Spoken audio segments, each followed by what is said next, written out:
Bonjour mon cher frère, ma chère sœur. Je souhaite que la paix du Seigneur Jésus repose sur toi maintenant et aussi sur ta famille. Amen. Je suis le pasteur Antonio Junior et écoutez mes frères, Dieu va faire un miracle aujourd'hui dans votre vie. Je n'en doute pas. Aujourd'hui, ce message que le Saint-Esprit a mis dans mon cœur est pour que tu alignes ton cœur avec le cœur de Dieu. Et alors, tu sais ce qui se passe quand tu es sous la volonté du Seigneur ? Jésus lui-même a dit « Tout ce que vous demanderez en mon nom, le Père le fera afin que son nom soit glorifié. » Amen. Alors bien souvent, nous recherchons les bénédictions. Nous faisons souvent des demandes de prière, mais nous ne nous soucions pas de tourner notre cœur vers Dieu et de chercher à savoir quelle est la volonté de Dieu pour nous.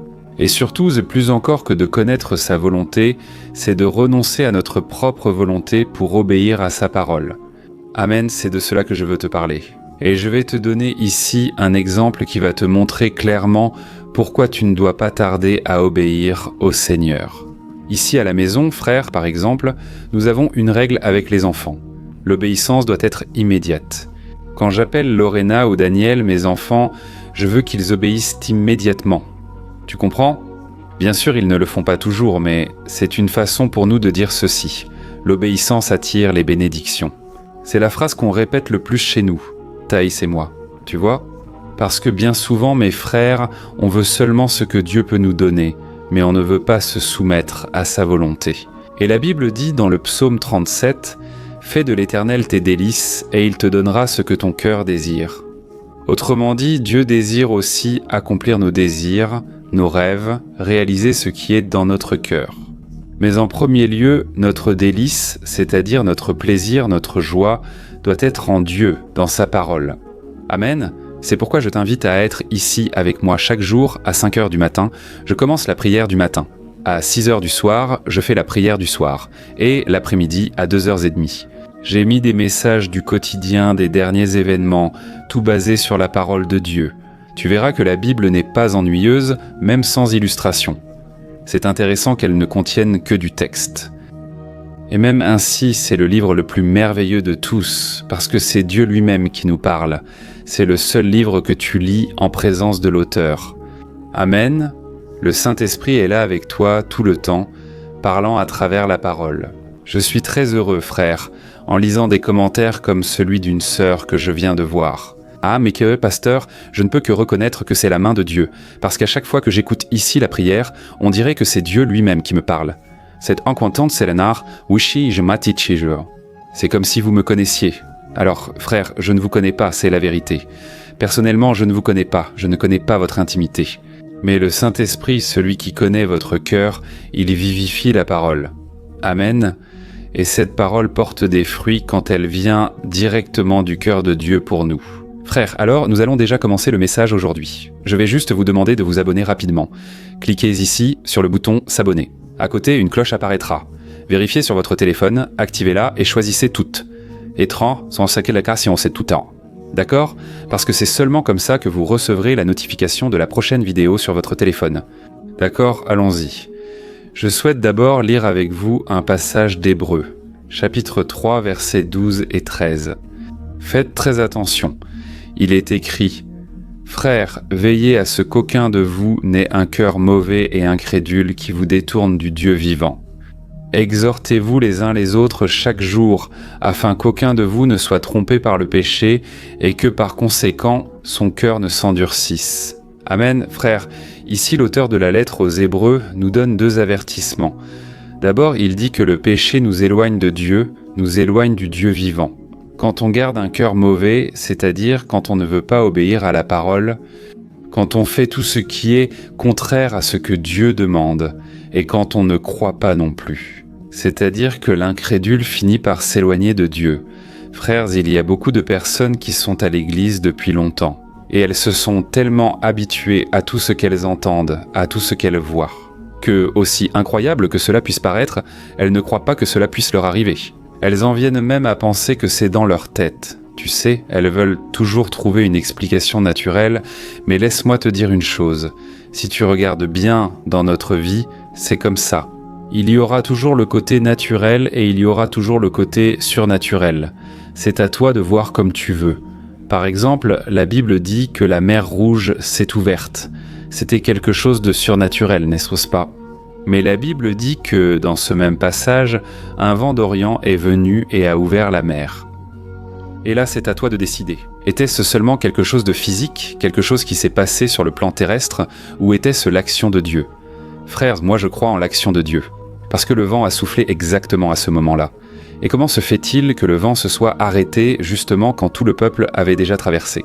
C'est-à-dire plus de 2 millions de personnes suivaient Moïse. Et la Bible raconte que, lorsqu'ils sont passés par là, la mer s'est finalement refermée et a tué les cavaliers de Pharaon.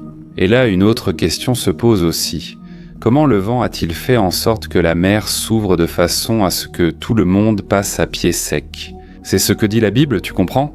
Mais si tu analyses bien, tout a un côté physique et un côté surnaturel. Par exemple, tu as eu une maladie et soudain tu as consulté un médecin ou tu as subi une opération et tu as été guéri.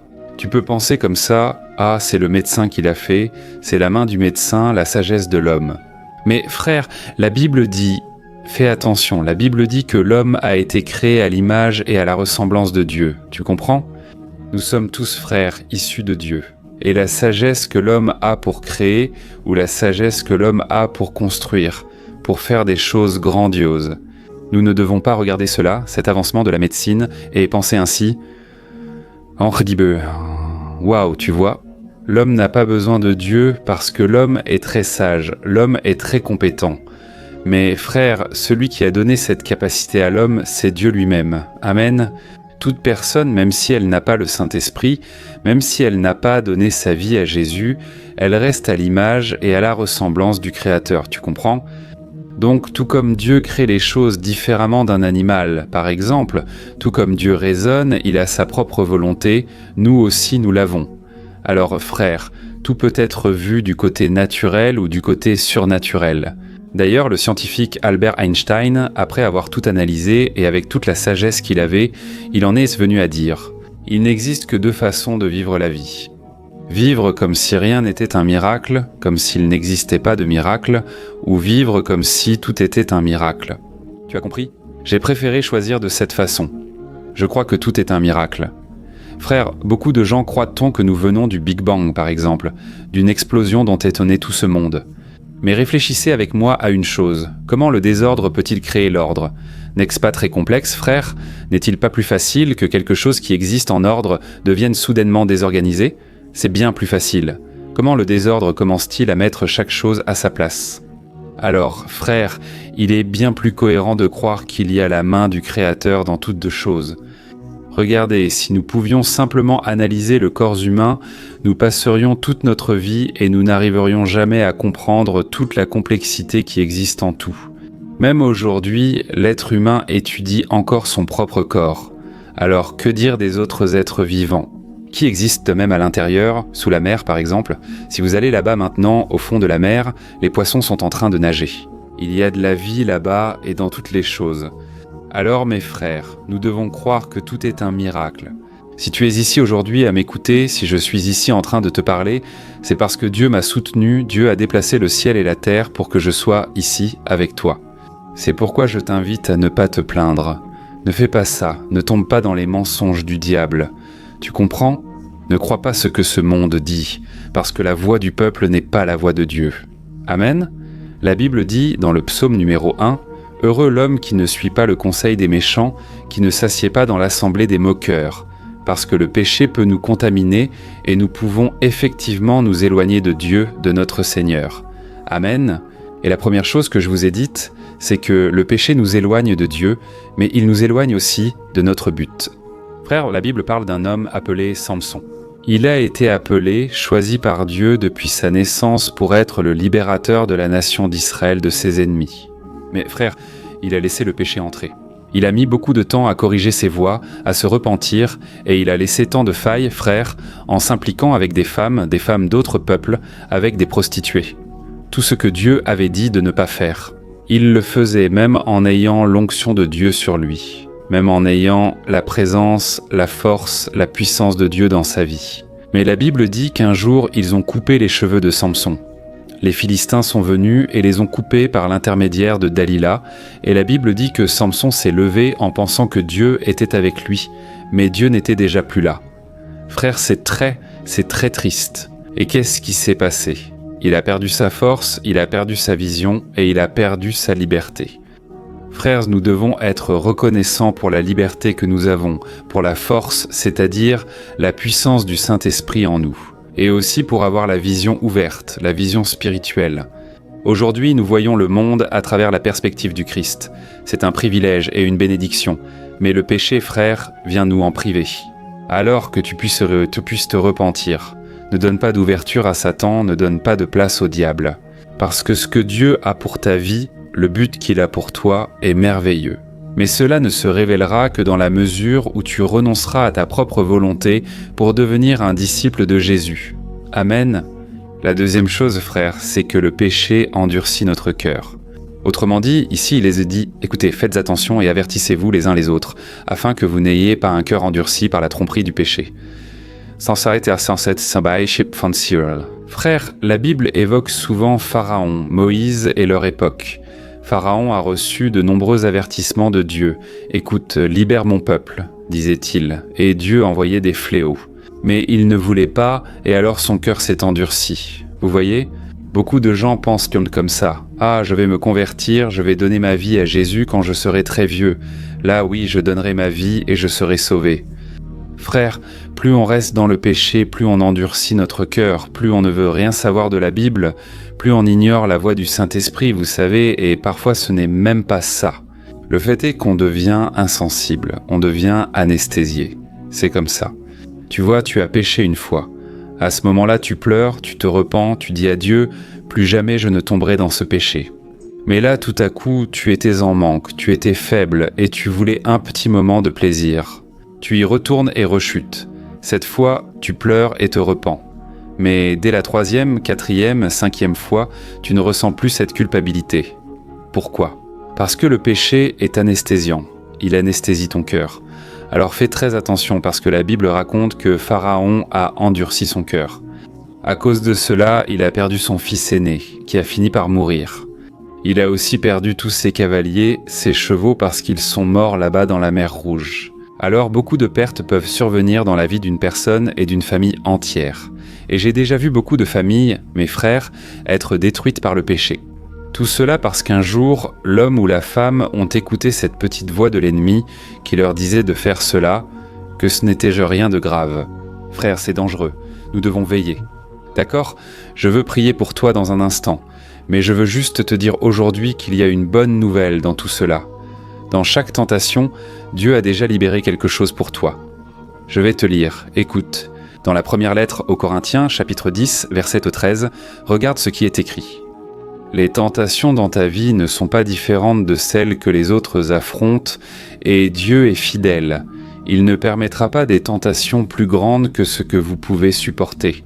Quand vous serez tentés, il montrera une issue, une échappatoire, afin que vous puissiez résister. Amen, gloire à Dieu. Alors, frères, dans chaque tentation, il y a toujours une issue. Soyez-en certains. Mais savez-vous le problème ? Nous refusons de sortir par la porte de derrière ou la sortie de secours. On veut rester là dans le péché et c'est là que réside le problème, frère. Je parle pour moi-même. Combien de fois, frère, ai-je lutté parce que je ne voulais pas renoncer à tel ou tel péché ? Mais ça a été difficile, ce n'était pas facile, mais je peux te dire, ça en valait vraiment la peine. Si aujourd'hui je suis ici en train de te parler, c'est le résultat des renoncements que j'ai faits auparavant. Amen. Si aujourd'hui j'ai un mariage béni, un ministère fructueux, si Dieu a fait des choses merveilleuses, c'est parce que j'ai décidé, à l'époque, de ne pas me souiller avec le péché, avec les choses qui déplaisent à Dieu. Ce n'était pas facile, mais Dieu m'a soutenu et sache que ce ne sera pas par ta propre force. Ça ne sert à rien de vouloir affronter le péché, tu dois fuir la tentation, tu dois demander à Dieu de te délivrer chaque jour. Comme Jésus l'a enseigné dans le Notre Père, délivre-nous de tout mal chaque jour. Amen. Gloire à Dieu. Alors mon frère, juste pour qu'on termine, je veux raconter un exemple ici auquel j'ai pensé, celui d'un homme qui n'a pas voulu la soupape de sécurité, il n'a pas voulu la porte de sortie, il a voulu continuer dans la vie qu'il menait. La Bible parle d'un homme appelé Lot. Lot était le neveu d'Abraham. Et la Bible raconte que Lot est devenu tellement riche, et Abraham aussi était tellement riche, qu'ils avaient tellement de bétail, tellement de veaux, tellement de brebis, qu'ils ont dû se séparer, parce qu'il y avait déjà des conflits. On ne savait plus à qui appartenait quoi. Et alors, qu'est-ce qui s'est passé ? Abraham a donné l'opportunité à son neveu Lot de choisir où il voulait aller. Et la Bible dit que Lot, là au chapitre 13 de la Genèse, Lot a choisi les plaines les plus fertiles, parce qu'elles seraient meilleures pour faire paître son bétail. Autrement dit, tout indique qu'il voulait prospérer de plus en plus. Il a pensé à la prospérité. Peut-être n'a-t-il pas consulté Dieu, c'est probable. La Bible ne le précise pas, mais Abraham, homme de Dieu, a pris la direction opposée. Et le problème, c'est que là où Lot avait choisi, il y avait deux villes, appelées Sodome et l'autre Gomorrhe. Frères, ces villes étaient terribles. Elles étaient terribles. Pourquoi ? Il y avait beaucoup de méchanceté, il n'y avait pas d'amour du prochain, il n'aidait pas les nécessiteux et il y avait aussi beaucoup de promiscuité. Beaucoup de péchés sexuels contre nature qui ne plaisent pas à Dieu. Autrement dit, frères, il n'y avait pas seulement l'homosexualité, mais il y avait des perversions dans cet endroit. Il y avait beaucoup d'abus. Tu sais ce qui s'est passé ? Dieu a décidé de juger ces villes et de les condamner, car il n'y avait plus de solution. Ces hommes étaient très pervers. Alors Dieu a envoyé des anges chez Lot. Mais pendant que les anges y allaient, frères, quand ils sont arrivés là-bas, les hommes ont voulu coucher avec ces anges. Ils étaient séduits par la beauté des anges et voulaient en coucher avec eux. Frères. Alors, imaginez le niveau de promiscuité qui existait là-bas, dans ces villes. Et qu'est-ce qui s'est passé quand ils ont prévenu Lot qu'il devait partir le plus vite possible ? Alors il s'est passé quelque chose que je veux lire pour vous, et nous allons prier juste après. D'accord ? Lisez Genèse 19, versets 12 à 16, soyez attentifs. Les anges ont alors demandé à Lot, « as-tu de la famille dans la ville ?» Fais sortir d'ici d'urgence, Kion, tes gendres, tes fils, tes filles ou tout autre parent, car nous sommes sur le point de détruire toute la ville. Le cri contre elle est si grand qu'il est parvenu jusqu'au Seigneur, et il nous a envoyés pour la détruire. Alors Lot courut prévenir les fiancés de ses filles, et il leur dit « sortez vite de la ville, le Seigneur est sur le point de la détruire. » Mais les jeunes hommes pensaient qu'il plaisantait. Et le lendemain, à l'aube, les anges insistèrent « Vite, prends ta femme et tes deux filles qui sont ici. Pars tout de suite, sinon tu mourras aussi lorsque la ville sera punie. » Et comme Lot hésitait encore, les anges le prirent par la main. Ils prirent aussi sa femme et ses deux filles, et les emmenèrent rapidement en lieu sûr hors de la ville, parce que le Seigneur a été miséricordieux envers eux. Amen. Frères, ici nous voyons que les gendres de Lot pensaient qu'il plaisantait. Vous savez pourquoi ? Le cœur, vous vous souvenez, il était déjà endurci. Le péché, frère, te rend insensible. Vous savez, quand on parle ici de la fin des temps, j'en parle beaucoup parce que je veux alerter les gens. Jésus revient et beaucoup de frères prennent ça à la légère. Vous voyez ? Beaucoup agissent comme s'ils allaient vivre ici éternellement, mais nous ne devons pas faire pareil. Et alors les anges ont dit « Sortez d'urgence ». Mais à ce moment-là, la Bible dit que Lot hésitait encore, c'est-à-dire que Lot ne voulait pas partir de là. Alors les anges ont dû le prendre par la main. Ils ont aussi pris sa femme et ses deux filles, et ont couru avec eux vers un endroit sûr. Et ensuite nous savons ceci, le feu et le soufre sont venus et ont consumé ces villes. Mais malheureusement la femme de Lot s'est retournée, alors que les anges avaient déjà prévenu. Si vous regardez en arrière, vous serez une statue de sel. Frère, sa femme s'est retournée et elle est devenue cette statue. Et vous savez ce qui s'est passé ? Très souvent, nous sommes tellement attachés à nos affaires, à ce que nous avons acquis, ou même des amis, la famille, qu'on ne veut pas quitter ce confort, tu comprends ? Je crois que c'est ce qui est entré dans le cœur de Lot, parce qu'il a grandi là, mes frères, il a prospéré. Il est certainement devenu un homme très riche, encore plus qu'il ne l'était déjà, et il ne voulait pas renoncer à ces choses-là. Il a fallu que l'ange le prenne par la main. Vous savez pourquoi ? À cause de la prière d'Abraham. La Bible dit que Dieu n'a détruit cette ville que parce qu'il n'y avait même pas 10 hommes justes à cet endroit, sinon Dieu ne l'aurait pas détruite. Parce qu'Abraham intercédait pour son neveu. Mais Dieu les a épargnés, il a été miséricordieux. Ses gendres sont finalement morts, car ils n'ont pas voulu partir, ont pris cela à la légère et sont restés. Frères, ceci est un avertissement. Le péché endurcit le cœur et nous éloigne de Dieu. Et je souhaite du fond du cœur qu'aujourd'hui soit un jour de repentance. Prions alors. Amen. À la fin, je vais te demander de partager sur WhatsApp, d'accord ? Tu l'envoies à tes amis, à ta famille. Je crois que le Saint-Esprit va accomplir l'œuvre et que beaucoup de personnes reviendront sur les chemins du Seigneur. Et écris aussi ici en bas dans les commentaires « Dieu m'a parlé aujourd'hui ». Cela va encourager tellement de personnes, tu n'imagines même pas. Gloire à Dieu. Je vais oindre mes mains avec l'huile d'onction et je veux vraiment que tu sortes d'ici transformé. Tu sais, comme je l'ai dit au début, ce n'est pas si difficile de savoir quelle est la volonté de Dieu pour nous. Le plus difficile, frère, c'est de renoncer à notre propre volonté pour faire la sienne. C'est difficile, mais que tu puisses même en parler dans la prière, commence à parler avec Dieu. Dieu, je n'y arrive pas. Par moi-même, je me livre complètement au péché. Aide-moi, secours-moi. Il va te secourir. Gloire à Dieu. Ferme donc les yeux. Je veux prier pour ta vie maintenant. Alléluia. Seigneur mon Dieu et mon Père, je te remercie parce que cette œuvre que nous avons accomplie ici sur YouTube a été une bénédiction. Combien de vies ont été transformées? Combien de miracles, Père, j'ai déjà vu. Je te demande aujourd'hui, ô Dieu, de répandre encore ta gloire sur nous, ô Père. Combien de personnes avaient besoin d'entendre cette parole aujourd'hui, mon Dieu? C'est pourquoi je te remercie, parce que quand on en a le plus besoin, c'est à ce moment-là que tu nous parles, à travers ta parole, Dieu. Mais nous savons aussi qu'il ne sert à rien d'être seulement des auditeurs sans obéir à ta voix. C'est pourquoi je te demande, Seigneur, aie pitié de nous, comme tu as eu pitié de Lot et de sa famille. Sors-nous de ce monde, mon Père. Enlève de nous, mon Père, le désir du péché, des choses mondaines. Ô Seigneur, je crois que tu veux nous bénir. Tu peux nous donner beaucoup de choses. Mais tant que nous ne vivons pas dans ta volonté, au centre de ta volonté, je crois que tu ne libères pas toutes les bénédictions, parce que sinon nous pourrions nous égarer encore plus. Père, donne-nous un cœur disposé à obéir. Ne nous laisse pas tomber dans la tentation, Seigneur, mais délivre-nous de tout mal. Guide-nous sur les chemins éternels.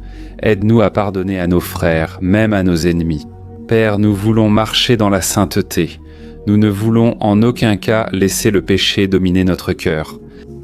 Père, sanctifie-nous, que la sainteté soit chaque jour notre plus grand désir, car sans elle, nul ne verra le Seigneur, selon ta parole. Ô Dieu, nous savons aussi que le plus grand miracle est le salut. Avoir des bénédictions ici ne sert à rien si l'on perd son âme. C'est pourquoi je te demande, Seigneur, reçois la prière que cet homme et cette femme ont faite ici, maintenant. Ils demandent un pardon pour leurs péchés. Ils croient que Jésus est leur sauveur. Ô mon Dieu et mon Père, je te demande, inscris leur nom dans le livre de la vie et délivre-les, Père, de la condamnation qui va venir sur ce monde. Nous savons que le monde est dans les ténèbres et sous le pouvoir du malin, mais nous n'en faisons pas partie. Nous sommes héritiers, avec le Christ, de la vie éternelle qu'il a conquise pour nous par sa mort et sa résurrection. Ô Jésus, nous voulons être avec toi tous les jours de notre vie. Jésus, nous voulons t'embrasser. Nous voulons t'aimer pour toujours. Aide-nous à t'aimer dès aujourd'hui. Plus que toute chose, plus que notre famille, plus que notre situation financière, plus que les biens matériels, plus que toute personne que nous aimons sur cette terre. Nous voulons t'aimer de plus en plus, beaucoup plus. Ô Seigneur, reste avec nous, aide-nous à rompre avec des amitiés qui ne viennent pas de toi, des relations. Nous voulons être fidèles au Seigneur. Coûte que coûte, au nom de Jésus, mon Père, que j'étende mes mains et que joigne chaque personne ici maintenant, et je te demande, brise tout le joug de l'ennemi, toute oppression maléfique, que toute semence du péché plantée dans le cœur et l'esprit de cette personne tombe à terre maintenant, au nom de Jésus. Toute forteresse, tout ce que l'ennemi dit qu'il n'y a plus de solution, que la personne sera toujours comme ça. Esclave du péché, vaincu, c'est un mensonge du diable. Et je réprimande cela maintenant, au nom de Jésus. Je te demande, mon Père, libère complètement cette personne des dépendances. Dépendance à la cigarette, à l'alcool, à la pornographie, à la prostitution, au mensonge, au vol, à tant de choses, Père. Délivre nos vies et fais de nous des hommes et des femmes de Dieu, pour l'honneur et la gloire de ton nom. C'est ce que nous prions, au nom de Jésus. Amen. Gloire à Dieu. Alléluia.